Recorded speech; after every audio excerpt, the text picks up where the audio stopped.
भगवान कृष्ण की सोने की नगरी द्वारका कहानियों में तो हम सब ने सुनी है। पर एक सवाल है जो दिमाग में अटक जाता है, मतलब कैसे कैसे एक पूरा साम्राज्य, वो भी अपने समय की सबसे एडवांस्ड टेक्नोलॉजी के साथ, सिर्फ एक रात में समंदर में समा गया। चलिए आज इसी गहरे रहस्य में उतरते हैं। देखिए, ये सवाल सिर्फ किसी पौराणिक कथा का नहीं है। ये एक खोई हुई सिविलाइजेशन की पड़ताल है। एक ऐसी सभ्यता जिसके बारे में कहा जाता है कि वो आज भी अरब सागर की गहराइयों में कहीं सांस ले रही है। तो आज हम इसी रहस्य की एक एक परत को खोलने वाले हैं। तो सबसे पहले बात करते हैं इस शहर के उस रहस्य की, उस गोल्डन सिटी के मिस्ट्री की, जिसके बारे में माना जाता है कि वो आज भी समंदर की गहराइयों में जीवित है। ग्रंथों में तो यही लिखा है कि द्वारका को खुद देवों के आर्किटेक्ट विश्वकर्मा ने बनाया था। पर अगर हम इसे आज की भाषा में समझे ना, तो द्वारका उस जमाने का एक स्मार्ट सिटी था। बिल्कुल, एक ऐसा शहर जिसकी प्लानिंग और बनावट आज के बड़े बड़े इंजीनियर्स को भी हैरान कर दे। तो सवाल ये है कि आखिर ये शहर दिखता कैसा था। चलिए, महाभारत जैसे ग्रंथों में जो आई विटनेस अकाउंट्स दिए गए हैं ना, उनके जरिए इस खोए हुए महानगर की एक तस्वीर बनाने की कोशिश करते हैं। और यहाँ सबसे दिलचस्प बात पता है क्या है? महाभारत के मौसल पर्व में जिस ग्रिड बेस्ड लेआउट और इंटरलॉकिंग स्टोन सिस्टम का जिक्र है, आर्कियोलॉजिस्ट को समंदर के नीचे बिल्कुल वैसे ही सबूत मिले हैं।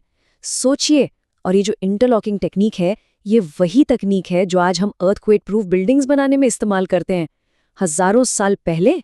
द्वारका, इसका नाम ही इसकी पूरी कहानी कह देता है। द्वार मतलब दरवाजा। यह शहर सिर्फ भारत का नहीं, बल्कि पूरी दुनिया के लिए एक गेटवे था, एक ग्लोबल ट्रेडिंग हब। जरा सोचकर देखिए, 5000 साल पहले का एक शहर, जहां शायद हर भाषा बोली जाती थी और हर देश का सोना बरसता था।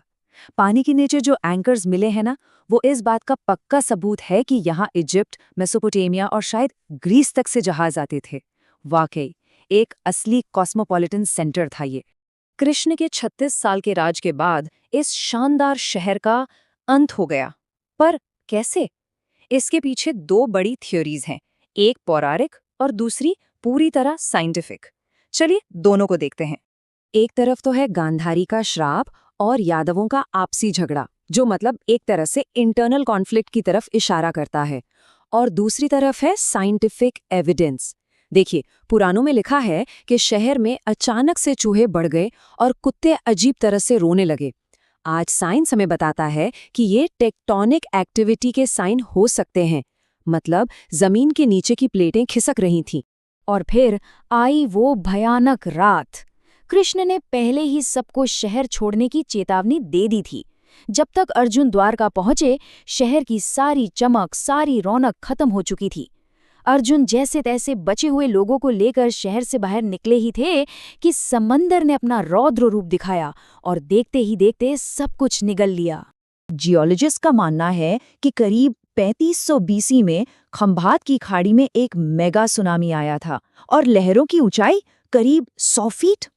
100 फीट, सोचिए जरा, 100 फीट ऊंची लहरें, इतनी पावरफुल कि सोने के महलों को पल भर में धूल में मिला दें।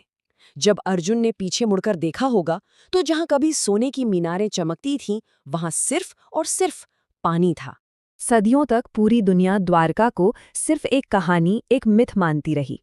फिर 20वीं सदी में एक आर्कियोलॉजिस्ट के काम ने इतिहास को हमेशा हमेशा के लिए बदल कर रख दिया।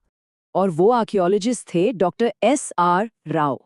1983 से 1990 के बीच उनकी टीम ने जो अंडर वाटर एक्सकेवेशंस की, उन्होंने द्वारका को कहानियों से निकालकर हकीकत की जमीन पर ला खड़ा किया। तो गोताखोरों को वहां मिला क्या? कोई मिट्टी का ढेर नहीं, बल्कि पत्थर की बनी हुई दीवारें, फाउंडेशंस, एक मैसिव फोर्ट वॉल जो 500 मीटर से भी ज्यादा लंबी थी।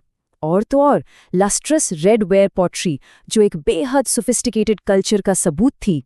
लेकिन इन सब में जो सबसे चौंकाने वाली डिस्कवरी थी, वो था लोहे का इस्तेमाल। इस एक खोज ने न सिर्फ हिस्ट्री की सारी किताबों को चैलेंज कर दिया। वेस्टर्न हिस्टोरियंस का मानना था कि भारत में लोहे का इस्तेमाल बहुत बाद में शुरू हुआ, लेकिन द्वारका ने ये साबित कर दिया कि एंशिएंट इंडियंस टेक्नोलॉजी के मामले में उनकी सोच से हजारों साल आगे थे। लेकिन इन सब डिस्कवरीज के बावजूद द्वारका की कहानी अभी खत्म नहीं हुई है। ये शहर आज भी अपने अंदर कई अनसुलझे सवाल छिपाए बैठा है। जैसे कि क्या इन खंडहरों से कोई अजीब सी एनर्जी निकलती है? कई डाइवर्स ने रिपोर्ट किया है कि उन्हें वहां एक अनयूजुअल प्रेजेंस महसूस होती है।